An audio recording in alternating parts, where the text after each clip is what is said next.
So welcome to all. இந்த video வந்து பார்த்தீங்கன்னா ஒர்க்கோட க்ளோசிங் ஃபீல்ட்லேருந்து பண்ணதுக்கப்புறம் சென்ட்ரல் ஆஃபீஸ் வரும் இல்லையா, அதில் சென்ட்ரல் ஆஃபீஸ் WBS செக்ஷன் வந்து எப்படி அக்கௌண்டிங் பண்ணுறது, அசட்டுக்கு கொண்டு வரதுன்றது இந்த video only for central office accounts team, not for field.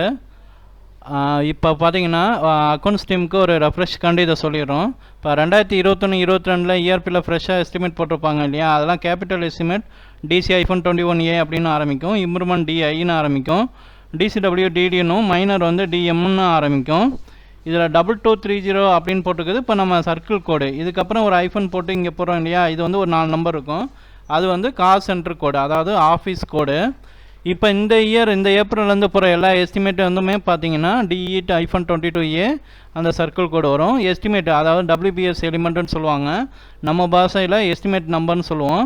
DE-22A-22 அதாவது சர்க்கிள் கோடு ஐஃபன் 4 கால் சென்டரில் கடைசி 4 நம்பர், அதுக்கப்புறம் எஸ்டிமேட் நம்பர். இப்போ உதாரணத்துக்கு 2ன்னா இப்போ 2 இது மாதிரி இருக்கும். இது மாதிரி தான் பொதுவாக எஸ்டிமேட் நம்பர் இருக்கும். ஓகே, இப்போ நமக்கு பார்த்தீங்கன்னா இப்போ CFC இண்டஸ் வந்து ஹெட் குவார்ட்டர்ஸ்லேருந்து ஜூன் மாதம் 9ஆம் தேதி ஒரு இன்ஸ்ட்ரக்ஷன் கொடுத்துருக்காங்க. அதாவது காஸ்ட் அலோகேஷன் அப்படின்ற ஒரு ஸ்டெப்பு பண்ணணும்னு சொல்லிட்டு காஸ்ட் அலோகேஷன் பண்ணணும்னு சொல்லியிருக்காங்க. இப்போ அதில் வந்து பார்த்தீங்கன்னா நியூ எஸ்டிமேட்டுக்கு எம்ப்ளாயர் காஸ்ட் வந்து 4.29% வந்து இந்த அக்கௌண்ட் ஹெட்லையும், ஐடிசின்றது 10.24% இந்த அக்கௌண்ட் ஹெட்லையும் காஸ்ட் அலோகேஷன்றது பண்ணணும். அது எப்படின்றதையும் நம்ம சேர்த்து இந்த வீடியோவில் பார்த்துக்கலாம். ஏன்னா இதுக்கு முன்னாடி எடுத்த ட்ரைனிங் வீடியோவில் காஸ்ட் அலோகேட் வந்து ஸ்கிப் பண்ணியிருந்தோம் இல்லையா, அதனால் இப்போ வந்து அதோட சேர்த்து நம்ம இந்த வீடியோ புதுசாக எடுத்துடலாம். இப்போ இதற்கான ஒர்க் ஃப்ளோ வந்து பார்த்திங்கன்னா நமக்கு ஆல்ரெடி சென்னையிலேருந்து நமக்கு ERP அக்கௌண்ட்ஸ் டீமு ஷேர் பண்ணியிருந்தாங்க. ஃபஸ்ட்டு ZBSESW ரிப்போர்ட், அதாவது ஜஸ்ட் ரிப்போர்ட்டு எந்தெந்த எஸ்டிமேட்லாம் நமக்கு சப்மிட் ஆகிருக்குன்னு பார்க்கலாம். இப்போ நான் WBS யூசரில் லாகின் பண்ணிட்டேன். ZBSESW ரிப்போர்ட் பொதுவாக நீங்கள் வந்து எப்போதுமே ஒரு ஃபீல்ட்லேருந்து லெட்ரு வாங்கிக்கோங்க கன்ஃபர்மேஷனுக்கு. அப்போ தான் ஒர்க் கம்ப்ளீட்டடாக இல்லையான்னு அவங்களுக்கும் அத்தன்டிகேட் தெரியும். யதார்த்தமாக அவங்க ஒர்க் கம்ப்ளீட்டட் ஆகலை, பட் ஆனால் கம்ப்யூட்டரில் பண்ணியிருந்தாங்கன்னா கூட நம்ம அதை க்ளோஸ் பண்ணலைன்னா அவங்க ப்ராசஸ் கண்டினியூ பண்ணிக்கலாம். ஓகே, இப்போ ஒரு செக்ஷன்லேருந்து DI கேட்ட லாஸ்ட் இயர் எஸ்டிமேட் ஒன்று வந்து பார்த்திங்கன்னா சப்மிட் பண்ணியிருக்காங்க. அதனால் நான் DI கேட்டகரியில் போகிறேன். அவங்களுடைய காஸ்ட் சென்ட்ரு இப்போ சம்டைம்ஸ் வந்து பார்த்திங்கன்னா இதில் எலிமெண்ட், அதாவது எஸ்டிமேட் நம்பர் நம்ம தெரிஞ்சால் கூட இதில் போட்டோம்னா சம்டைம்ஸ் லிஸ்ட் ஆகாது. அதனால் நான் என்ன செய்கிறேன்னா ஜஸ்ட் என்ன ஒரு 1 நிமிஷம் எக்ஸ்ட்ரா ஆகும். அதனால் நான் காஸ்ட் சென்டர் வரைக்கும் மட்டும் போட்டுட்டு எக்ஸிக்யூட் கொடுக்குறேன். இந்த இம்ப்ரூவ்மெண்ட் எஸ்டிமேட் கேட்டகரியில் இந்த செக்ஷன் வந்து எத்தனை எஸ்டிமேட் வந்து போட்டிருக்காங்க, அதில் எத்தனை சப்மிட் பண்ணியிருக்காங்கன்னு நம்ம தெரிஞ்சிடும். இதில் வந்து பார்த்திங்கன்னா இப்போ சப்மிட்டிங் ஃபார் கேபிட்டலைசேஷன் அப்படின்னு இருக்கு இல்லையா, இது வந்து ஃபீல்டில் ஒர்க் கம்ப்ளீட்டடு வந்து WBSக்கு வந்து சப்மிட் பண்ணிட்டாங்க அப்படின்னு அர்த்தம். இதை தான் நம்ம வந்து WBSல க்ளோஸ் பண்ணணும். இப்போ இங்கே க்ளோஸ்டுன்னு இருக்குது, இது வந்து இப்போ WBSல எங்கள் ஆஃபீஸில் ஏற்கனவே பண்ணியாச்சு. இப்போ நான் ஃபார் எக்ஸாம்பிள் வந்து பார்த்தீங்கன்னா இப்போ ஒரு நம்பரை செலக்ட் பண்ணிக்கிறேன்.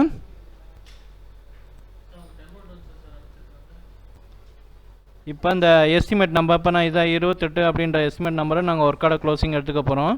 இப்போ இந்த லைனை செலக்ட் பண்ணால் ஃபுல் லைனும் செலக்ட் ஆகுது இல்லையா. அப்போ இந்த எஸ்டிமேட் நம்பர் மட்டும் நம்ம செலக்ட் பண்ணுறதுக்கு அந்த எஸ்டிமேட் நம்பரில் ஒரு கிளிக் பண்ணுங்கள், Ctrl+Y, அதுக்கப்புறம் Ctrl+C கிளிக் பண்ணிக்கோங்க. நார்மலாக ஒரு நோட் பேடை ஓப்பன் பண்ணி பேஸ்ட் பண்ணி வச்சுங்க. அப்போ தான் நம்ம அடுத்த ஸ்டெப் போகும்போது வேறு எதுவும் காப்பி பேஸ்ட் பண்ணால் கூட இந்த நம்பரை திரும்ப எடுத்துக்கலாம். ஓகே, இப்போ இந்த லைனு இப்போ இந்த நம்பர் நான் பண்ண போகிறேன். இப்போ இந்த என்ன சொல்லியிருக்காங்க ரிப்போர்ட்டில் இந்த இதை நம்ம பண்ண போகிறோம். இதுக்கான எக்ஸ்பெண்டிச்சர் எவ்வளோ ஆயிருக்குன்னு பார்க்கணும். இதுக்கு வந்து CJI3 நான் இன்னொரு விண்டோக்குள்ளே ஓப்பன் பண்ணிக்கிறேன். ஓப்பன் பண்ணிவிட்டு CJI3ல் எஸ்டிமேட் WBS எலிமெண்ட்டுன்னு இருக்கு இல்லையா, அதில் இந்த WBS எலிமெண்ட் நம்பர், அதாவது எஸ்டிமேட் நம்பரை போட்டுட்டு இந்த போஸ்டிங் டேட் இருக்கு இல்லையா, அதில் ஃப்ரம் டேட்டை வந்து டு டேட்டையும் நான் ஃபுல்லாக எடுத்துடுறேன். இதில் லே அவுட்டுன்னு இருக்கும், லே அவுட்டுன்றதில் டிஃபால்ட்டாக SAPன்னு இருக்கும். இதில் மதுரை அல்லது திருச்சி அல்லது நாமக்கல் EDC ஏதாச்சும் ஒன்று செலக்ட் பண்ணிக்கலாம். செலக்ட் பண்ணிட்டு எக்ஸிக்யூட் கொடுக்குறேன். பொதுவாக நீங்கள் இது மாதிரி எஸ்டிமேட்டை பார்க்கும்போது என்னென்ன மெட்டீரியல்ஸ் வாங்கியிருக்காங்கன்னு பாருங்கள். மேஜர் ஐட்டம் எதுவும் DTE வந்து இதில் வாங்கியிருக்காங்களான்னு பார்த்துங்க. இருந்துச்சுன்னா அப்படியே ஒரு குறிச்சுக்குங்க. இந்த இதை பொறுத்த வரைக்கும் DTE இல்லை. ஓகே, இதில் வந்து பார்த்தீங்கன்னா பொதுவாக வந்து ஒவ்வொரு மாதமும் ERP சர்வரில் பீரியாடிக்கல் செட்டில்மெண்ட்றது பேக்ரவுண்டில் ஆகும். அதனால் நமக்கு வாங்கின மெட்டீரியல் எல்லாம் அந்தந்த மாதத்துக்கு முடிஞ்சதுனால செட்டில்மெண்ட் ஆகாததனுடைய அமௌண்ட்டு மட்டும் நமக்கு இங்கே காமிக்கும். இப்போ காஸ்ட் அலோகேஷன் எப்படி பண்ணுறது அப்படின்றது, நம்ம காஸ்ட் அலோகேஷன் டோட்டல் அமௌண்ட்டு எப்படி பண்ணுறதுன்னு பார்க்கலாம். இதில் இப்போ இந்த பேலன்ஸ் அமௌண்ட்டு காமிக்குது இல்லைங்களா, இந்த அமௌண்ட்டை வந்து நான் காப்பி பண்ணிக்கிறேன். காப்பி பண்ணிட்டு நான் ஒரு சீட்டு ரெடியாக போட்டு வச்சுருக்கேன், அதில் பேஸ்ட் பண்ணிக்கிறேன். அதே மாதிரி இந்த ரிப்போர்ட்டில் பார்த்தீங்கன்னா ஏயுசி வேல்யூன்னு இருக்கு இல்லையா, அதாவது இங்கே செட்டில்மெண்ட்டாக இருக்குது இல்லைங்களா, கிரெடிட் டெபிட் என்ட்ரிலாம் இதெல்லாம் டோட்டல் பண்ணி பார்த்தோம்னா நமக்கு எக்ஸ்பெண்டிச்சர் அமௌண்ட்டு பார்த்தீங்கன்னா இந்த அமௌண்ட்டு தான் வரும். நமக்கு ஈஸியாக இருக்கிறதுக்காண்டி நான் இந்த அமௌண்ட்டையே எடுத்துக்கிறேன், இங்கேயே காப்பி பண்ணிக்கிறேன்.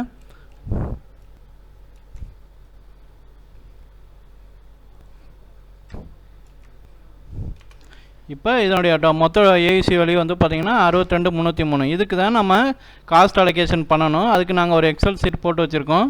இதில் எம்ப்ளாயர் காஸ்ட் எவ்வளோ போடணும், ஐடிசி எவ்வளோ போடணும், மொத்த டெபிட் என்ட்ரி எவ்வளோ அமௌண்ட்டு போடணும் அப்படின்றது இதில் ஈஸியாக நாங்கள் இது பண்ணியிருக்கோம். இப்போ எப்படின்றது பார்த்துடலாம்.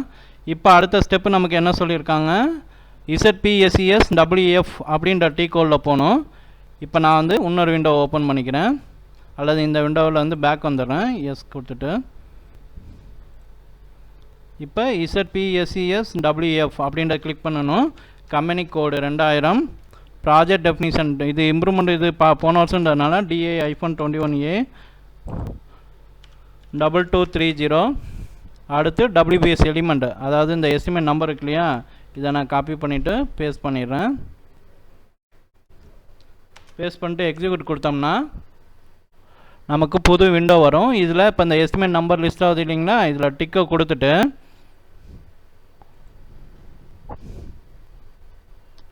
கொடுத்துட்டு காஸ்ட் அலோகேஷன் அப்படின்றத கிளிக் பண்ணுங்கள். இதில் டாக்குமெண்ட் தேதி இன்றைக்கி தேதி நம்ம போட்டணும், 21/7/2022. டாக்குமெண்ட் டைப் பண்ணுறதுல SA போடுங்க. கம்பெனி கோடு வந்து 2000, கரன்சி ரேட்டுன்னு இருக்கும், அதில் INR. அதாவது நீங்கள் யூசர் ஃபஸ்ட் டைம் ஒரு தடவை லாகின் பண்ணும்போது இது கேட்கும். இப்போ ஒரு ஒர்க் ஆர்டர் க்ளோஸ் பண்ணுறீங்க, அடுத்த வாட்டி போனீங்கன்னா இதெல்லாம் டிஃபால்ட்டாக அதுவே வந்துடும். நம்ம ஒரு வாட்டி செக் பண்ணிக்கோங்க. ஓகே, மற்ற பாக்ஸ் எதையும் நம்ம ஃபில் பண்ண வேணாம். அடுத்து போஸ்டிங் கீனா என்னென்னா, இப்போ டெபிட் என்ட்ரியா கிரெடிட் என்ட்ரியான ஐடென்டிஃபிகேஷனுக்காக உள்ளது. இப்போ நான் கிரெடிட் என்ட்ரி எம்ப்ளாயர் காஸ்ட்டு வந்து என்ட்ரி பண்ணுறதுக்கு போஸ்டிங் கீழே 50ன்னு போடுறேன். அதுக்கான 50 அக்கௌண்ட் ஹெட்டு பார்த்தீங்கன்னா 40 30 200 40 30 200. அதற்கான அமௌண்ட் வந்து இப்போ 2673. இப்போ என்ன செய்யணும்னா இந்த அக்கௌண்ட் ஹெட்டை போட்டு ஒரு என்ட்ரு தட்டுங்க. அமௌண்ட் 2673. காசென்ட்ன்றது எஸ்சி காசென்ட் தான் போடணும். இப்போ நம்மளுடைய காசென்ட் நான் போடுறேன், போட்டு ஒரு என்ட்ரு தட்டிங்க. வேறு எந்த பாக்ஸையும் ஃபில் பண்ண வேணாம். அடுத்து வந்து இப்போ நம்ம எம்ப்ளாயர் காஸ்ட் போட்டாச்சு, ஐடிசி அமௌண்ட்டு போடணும். அதுக்கு போஸ்டிங் கீ 50, அக்கௌண்ட் ஹெட்டு 40 50 108.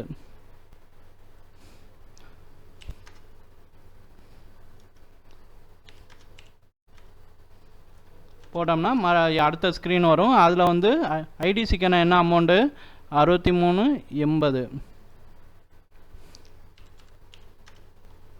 போட்டு என்டர் தட்டுறேன். இதில் காசு என்ட்ரு பண்ணணும், சாரி போட்டு அடுத்து வந்து நம்ம இப்போ 2 டெபிட் என்ட்ரி கிரெடிட் என்ட்ரி பண்ணிட்டோம். அடுத்து டெபிட் என்ட்ரி பண்ணணும். அதுக்கு வந்து 40 23 600, போஸ்டிங் கீ வந்து 40.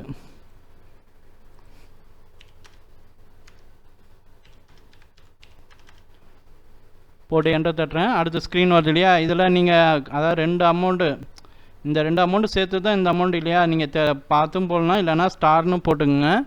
டேக்ஸ் கோடு கண்டிப்பாக போடணும், V0ன்னு போட்டுட்டு இதில் வந்து estimate number WBS element number இருக்கு இல்லையா, அந்த நம்பரை போட்டுட்டு ஒரு என்டர் தட்டுங்க. ஓகே, அந்த அமௌண்ட்டை தானாகவே அரையாச்சு. நம்ம இதில் கூட கிராஸ் செக் பண்ணிக்கலாம். ஓகே, இப்போ என்ன செய்யணும்னா மேலே வந்து பார்த்தீங்கன்னா டாக்குமெண்ட்டுன்னு ஒரு மெனு இருக்கு இல்லையா, டாக்குமெண்ட் மெனுவை கிளிக் பண்ணிங்கன்னா சிமுலேட் அப்படின்னு சொல்லிட்டு இருக்கும். அதை கிளிக் பண்ணோம்னா கிரெடிட் பேலன்ஸ் டெபிட் பேலன்ஸ் ரெண்டும் ஈக்குவலாக இருக்கான்னு பாருங்க. இங்கே பேலன்ஸ் அமௌண்ட் வந்து 0ன்னு இருக்கணும். 0ன்னு இருந்துச்சுன்னா கரெக்டுன்னு அர்த்தம். இப்போ சேவ் கொடுத்துடலாம். சேவ் கொடுத்தோம்னா போஸ்டடுன்னு வருது. இப்போ கண்டினியூ கொடுங்க. எப்போதுமே இந்த ஸ்க்ரீன்லேருந்து எதுவும் பேக் வந்துடாதீங்க, ஏன்னா ஒன்ஸ் பேக் வந்துட்டோம்னா இது மறைஞ்சிருது. இப்போ ஓகே, அடுத்து பீரியாடிக் செட்டில்மெண்ட் அப்படின்றது பண்ணணும். நான் இப்போ பீரியாடிக் செட்டில்மெண்ட் அப்படின்றது கிளிக் பண்ணுறேன். இதில் அந்த எஸ்டிமேட் நம்பர் இருக்குதான்னு பார்த்துங்க. இதில் வித் ஹைராச்சின்றதில் ஒரு டிக்கு போடணும், வித் ஆர்டர்ஸ்ன்றதில் ஒரு டிக்கு போடணும். செட்டில்மெண்ட் பீரியடு இஆர்பியை பொறுத்த வரைக்கும் ஏப்ரல்ன்றது 1, மே 2, ஜூன் 3, ஜூலை 4ன்றனால 4ன்னு போட்டுடுறேன். போஸ்டிங் பீரியடு 4ன்னு போட்டுடுறேன். அடுத்து இங்கே ஆட்டோமேட்டிக்காக இருக்குதான்னு பார்த்துங்க. Detail list check transaction data இதை வந்து இப்போ டிக்கு போட்டுட்டு டெஸ்ட் ரன்னை எடுத்து விட்டுருங்க. எக்ஸிக்யூட் கொடுங்க. ஓகே, இப்போ processing completed with no errors அப்படின்னு சொல்லிட்டு வந்துடுச்சு. வந்துச்சுன்னா போதும், நம்ம அடுத்த ஸ்டெப்புக்கு போயிடலாம். அப்படி எதுவும் எரர் இருந்துச்சுன்னா என்னென்னு பார்த்தோம். மோஸ்ட்லி வந்து சம்டைம்ஸ் ஃபீல்டில் கிரெடிட் க்ளோஸ் பண்ணாமல் இருந்தாங்கன்னா, கிரெடிட் கம்ப்ளீட் ஆகாமல் இருந்துச்சுனாலும் நமக்கு இந்த ஸ்டெப்பில் வார்னிங் வரும். அது இப்போ இந்த கேஸை பொறுத்த வரைக்கும் அது மாதிரி இல்லை, கம்ப்ளீட்டாக ஆயிடுச்சு. அமௌண்ட்டை கிளிக் பண்ணி பார்த்தோம்னா நமக்கு தெரிஞ்சிடும் உங்களுக்கு.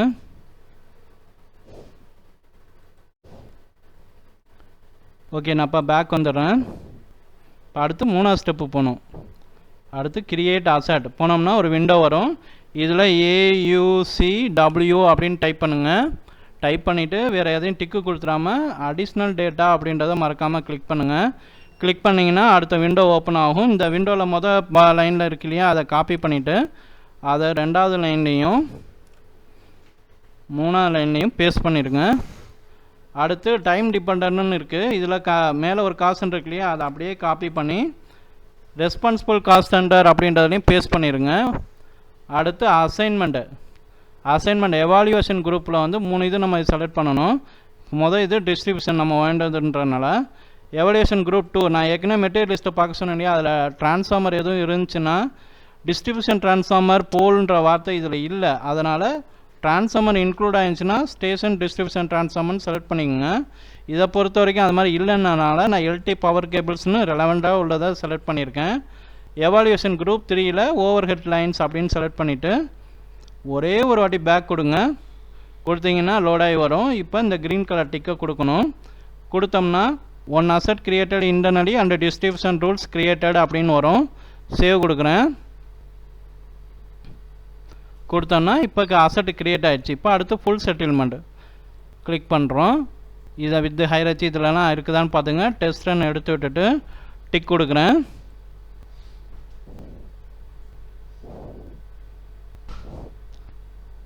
Okay, with processing completed with no எரர்ஸ்ன்னு வந்துடுச்சு. எரர் இல்லைன்னா நம்ம அடுத்தது ஸ்டெப்புக்கு போயிடலாம். ஓகே, இப்போ 5வது. இப்போ நம்ம 4 இது முடிச்சுட்டாவே இங்கே மறைஞ்சிரும். அடுத்து டிகே க்ளோஸு அது நம்ம அந்த நம்பர் அதுவே வந்துடும். இருந்தாலும் செக் பண்ணிங்க, நம்ம ப்ராசஸ் பண்ணுற நம்பர் தான் நான். ஓகே, அந்த நம்பர்ன்றனால நான் என்ட்ரு தட்டுறேன். இங்கே என்ட்ரு தட்டும் போது இந்த லைனை செலக்ட் பண்ணிவிட்டு மேலே எடிட் மெனு இருக்கு இல்லைங்களா, அதில் போய்ட்டு ஸ்டேட்டஸ்ன்னு இருக்கும். அதில் ஃபஸ்ட்டு வந்து டெக்னிக்கலி கம்ப்ளீட்டுன்னு கொடுங்க. ஸ்டேட்டஸ் செட்டுன்னு வரும். இப்போ மறுபடியும் எடிட் மெனுவில் போய்ட்டு ஸ்டேட்டஸில் போய்ட்டு க்ளோஸ்ன்னு கொடுங்க. க்ளோஸ்ன்னு கொடுத்ததுக்கப்புறம் சேவ் கொடுங்க. இப்போ நம்ம பண்ண நம்பர் வந்து 28. இப்போ ஸ்டேட்டஸ் மாறிடுச்சா இல்லையான்னு நம்ம ரிப்போர்ட்டில் பார்த்துடலாம். இப்போ இந்த 28 முன்னே வந்து பார்த்தீங்கன்னா ஸ்டேட்டஸ் வந்து க்ளோஸ்ன்னு வரல. இப்போ மாறிடுச்சான்னு பார்க்கலாம்.